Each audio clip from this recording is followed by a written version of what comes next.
and welcome back to my channel. So, if you didn't know, at the start of 2024, I asked my social media followers to essentially suggest me some books. I said, okay, if there is any book you could recommend me in 2024, what would it be? And I got a load of responses, and then I essentially populated the top 12 and chose those and assigned them one to each month based on when they came available on Libby, when the audiobook, paperback, whatever became available, or if I had them, whatever. So that's how I did that, and I've done the same thing this year. So this video is going to be talking about the 12 books that you guys have essentially picked for me to read throughout 2025. Now, I will be honest, I'm not going to be lying to you here. I chose the kind of most popular ones, the ones that got a lot of the likes and things like this, because a lot of them I didn't know. So I thought, well, I may as well try them. However, I did then go through and kind of pick out some that I've been meaning to read for a while and think, okay, I want to pick those up as well. Some that I've got on my TBR, some that I've been, I don't know, meaning to read for years and somebody might have mentioned. So I said, oh yeah, I'm definitely going to read that. So there's a little bit of curation here, but the majority of these you suggested. In fact, all of them you did suggest. I just tailored them just a little bit. Let's get into the 12 books that I'll be reading in 2025.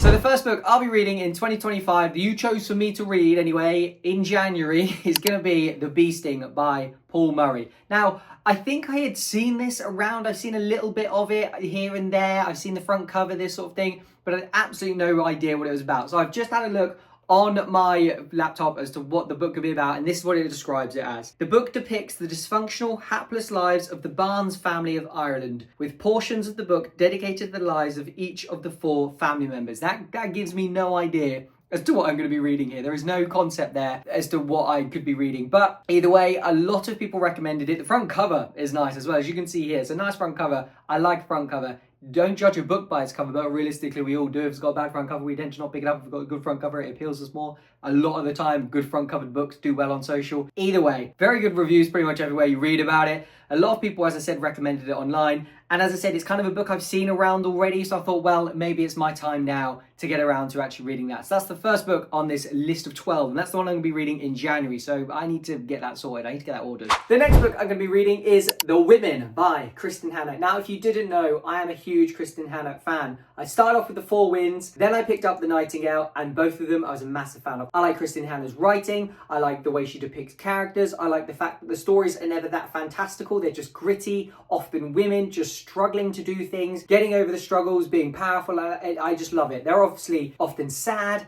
something that I don't want to say I love sad books, but if you can pull my emotional heartstrings in a book, you've got me hooked, and you're guaranteed to get over a 4 out of 5 from me every single time. Really excited to pick up The Women by Kristin Hannah. Let me just describe to you what Google describes this one as on the front page of Google. So Google describes this as: the book tells the story of Frances Frankie McGrath, a young nurse who serves the United States Army Nurse Corps during the Vietnam War. So again, very little description as to what's going on here. But again, similar sort of Kristin Hannah thing. Powerful female from historical fiction who does something probably behind the scenes that's actually pretty impressive, and we need to know the story of her. So I'm really excited to pick up that. And as I said, Kristin Hannah, I just love her. Everything I've read of her so far has been fantastic. The next book I'm going to be reading, which we'll be reading in March, is Marley's Ghosts by J.P. Sheeran. Now, this is the first book on this list that's not kind of some big mainstream book that everybody may have heard of. This was a book that was simply recommended to me, had a great front cover, and a lot of people went on and then said, yeah, this is great, it's not well known, please do read it. So I'm excited to read this one. I had to find the description on Amazon because Google didn't have it at all. It's that niche. Jake Marley is stuck. A police detective recently retired to a village in Wiltshire, adrift between his wide beam barge and the local pub, lost in memories of the past. Prompted by signs from the universe, he undertakes a long overdue journey of discovery across Europe, ultimately finding himself on a walking holiday in the Austrian Alps. But just as he struggles to leave the ghosts of the past behind, a whole new set of ghosts are rising to take their place. Poignant and compelling debut novel, Marley's Ghosts follows a man as he searches for a sense of peace, but finds only more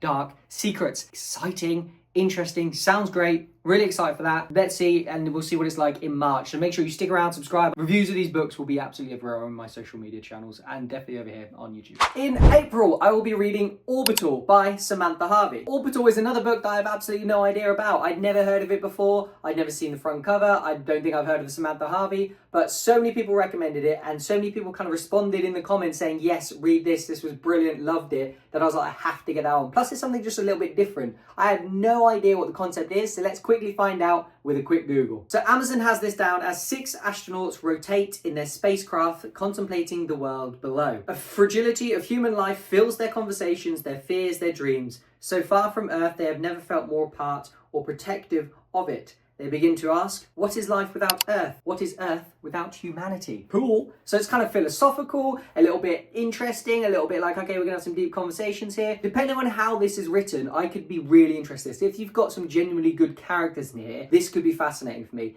If it's a little bit kind of non-fiction, like they're just talking constantly about stuff that's bigger than I think I can comprehend, may put me off a little bit, but we'll see in April. It's actually my birthday month, April. So let's hope it's a good birthday gift book that's well written and I'm interested in. The next book on this list, and the one I'm going to be reading in May, is Intermezzo by Sally Rooney. I don't know if that's how it's said, I don't know if it's intermezzo or if it's Italian or what's going on here. I liked Sally Rooney. So I liked both the TV show that we did of Normal People, or I say we as in the Brits did of Normal People, and I kind of like the book as well. So I'm hoping Intermezzo is good as well. I've heard really good things. Front cover's quite cool. I like a cool front cover. I'm just such a sucker for a front cover. Let's see how Amazon describes this one then. From the author of the multi-million copy best-selling Normal People, an exquisitely moving story about grief, love, and family. So aside from the fact that they are brothers, Peter and Ivan Kubek seem to have little in common. Peter is a Dublin lawyer in his 30s, successful, competent, and apparently unassailable. But in the wake of their father's death, he's medicating himself to sleep and struggling to manage his relationship with 2 very different women. His enduring first love, Sylvia, and Naomi, a college student for whom life is one long joke. Ivan, his brother, is a 22-year-old competitive chess player. He's always been himself as socially awkward, a loner,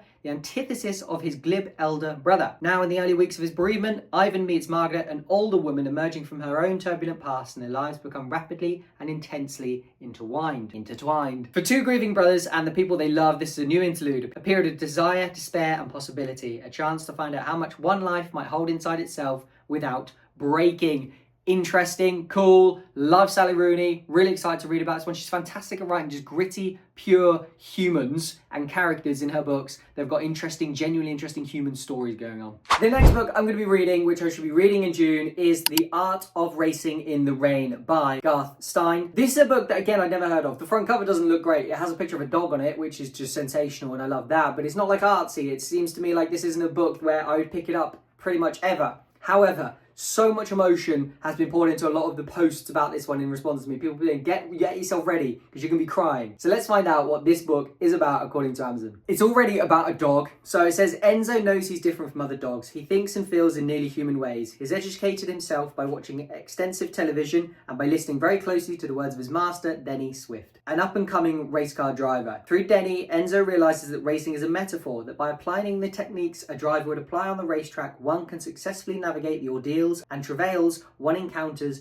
in life. Enzo relates the story of his human family, sharing their tragedies and triumphs. In the end, despite what he sees as his own limitations as a dog, Enzo comes through heroically to preserve the Swift family. I hope that's not spoiled something for me there, but still, sounds really cool. I love the idea of hearing about the dog's side of things, because it's all going to just be Labrador, like everything's great, everything's bounding along, but he's going to be struggling with human things because humans generally suck. So that should be really cool. Excited for that. Let's hope that June is going to be a banger of a reader month too then. So the book I'm going to be reading in July is The Ferryman by Justin Cronin. Now I have the physical copy of this because I got some Waterstones vouchers ages ago for my birthday last year actually. And I went into Waterstones and I saw this. The front cover was amazing. It was in like this pile of books you must read or the best books that have come out recently or something like that. I saw it as a little bit like sci-fi or fantasy or something like that. So I picked it up. And then when people started recommending it in the responses to the post, I thought, yeah, I'm definitely going to have to pick this one up. And I've already got the physical copy, so that's a great start. I think the reason I've stuck it down in July is because either the audiobook wasn't going to be available for a while or something like that. But either way, got the copy, really excited for it. So it describes it as the islands of Prospera lie in a vast ocean, in splendid isolation from the rest of humanity, or whatever remains of it. Surrounded by sun and sea and stars, their world is perfect, but every paradise comes at a price. When the truth behind theirs is revealed, it will end a way of life and start a revolution that will change the course of humanity itself. And it will all begin with one person hearing these simple words: the world is not the world. Interesting. No idea what any hell that means, but we'll have to make sure we find out in July. So, see you then for the review of this. I am really excited for August. So, I don't know if you know, but I talk about We Begin at the End by Chris Whitaker quite a lot. It's one of the first books that I read when I started getting into this kind of social media side of things that I thought was genuinely fantastic. A book that I finished and I thought, this is so good. I get why people are raving about this one. I've yet to read any other Chris Whitaker, but when he came out with All the Colours of the Dark, which is going to be my August read, last year, I knew I was going to have to pick it up. It's just been raved about by absolutely everybody so far that's read it. People whose opinion I really strongly respect have said it's fantastic as well, so that's going to be my read in August. I'm so excited for it. There's a long description of it on Amazon, so I'm just going to trim it down to the top level because I don't want to spoil it for myself. I don't want to spoil it for you. I just want to get to August. I basically want us to skip through to August. A missing persons mystery, a serial killer thriller, and an epic love story with a unique twist on each. Late one summer, the town of Montclair is shattered by the abduction of local teenager Joseph Patch Macaulay. Nobody more so than Saint Brown, who is broken by her best friend's disappearance. Soon she will eat, sleep, breathe, only to find him. Interesting. Don't want to spoil too much more. There's more description on here, but I don't want to. So that's what I'm really excited to read in August. It's probably, I would say, my most anticipated book from this list, just because Chris Whitaker, to me, is such a good writer. I adored his book, and I've been so long since I've finished any of his other work. It'll be interesting to see how that one gets on. So that's All the Colours of the Dark by Chris Whitaker, which I'm going to be reading in August. In September then, I'm going to be reading This Is How You Lose the Time War by Amal El-Mottar. Now, I have no idea what this book is about. I know it's about time travel, so I do have some idea of what the book is about. I know that the front cover looks quite underwhelming, but then I think some people have also gone on to say this is one of the best time travel books they've ever read. Time travel's very hard to do in books because you've got so many, okay, if I do this one thing in the past, what happens in the future? If I do something in the future and then go back and things change, what's happening? It's very difficult to do and difficult to do well. So it'll be really interesting to see how this book does it. So let's get a little bit of a description from Amazon to see how Amazon describes this book. Two time-traveling agents from warring futures working their way through the past begin to exchange letters and fall in love in this thrilling and romantic book from award-winning authors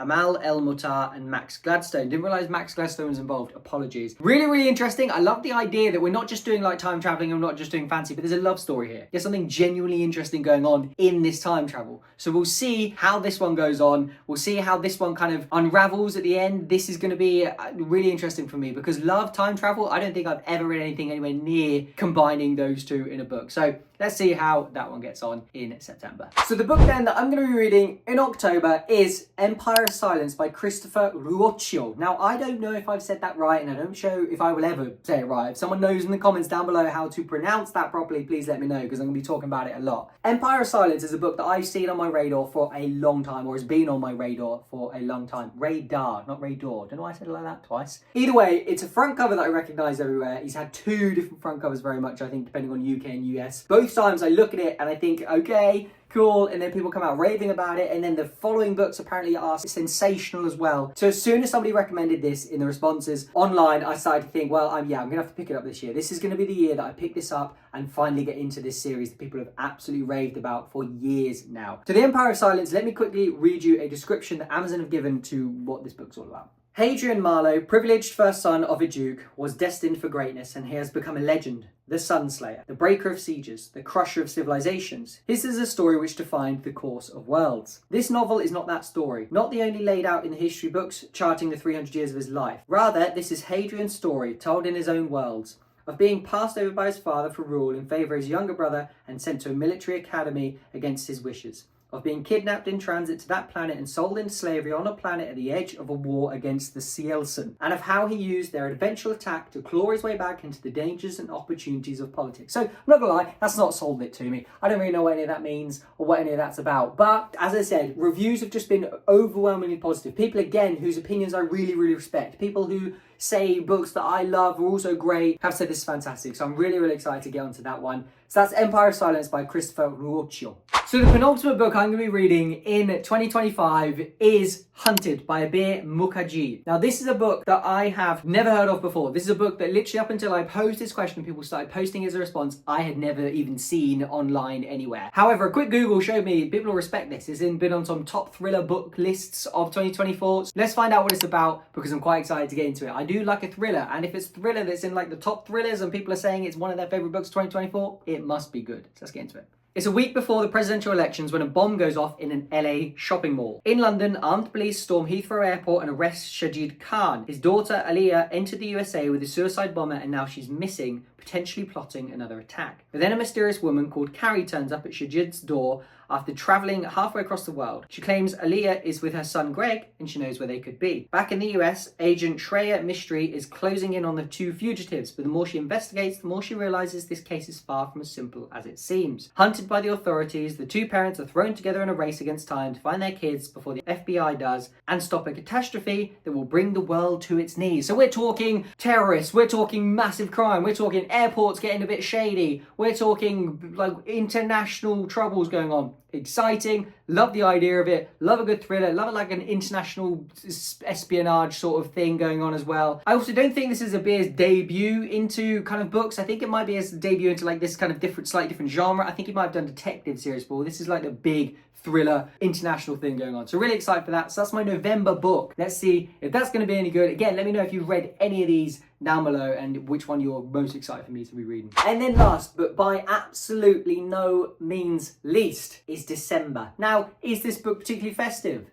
I don't know. It's The Covenant of Water by Abraham Verghese.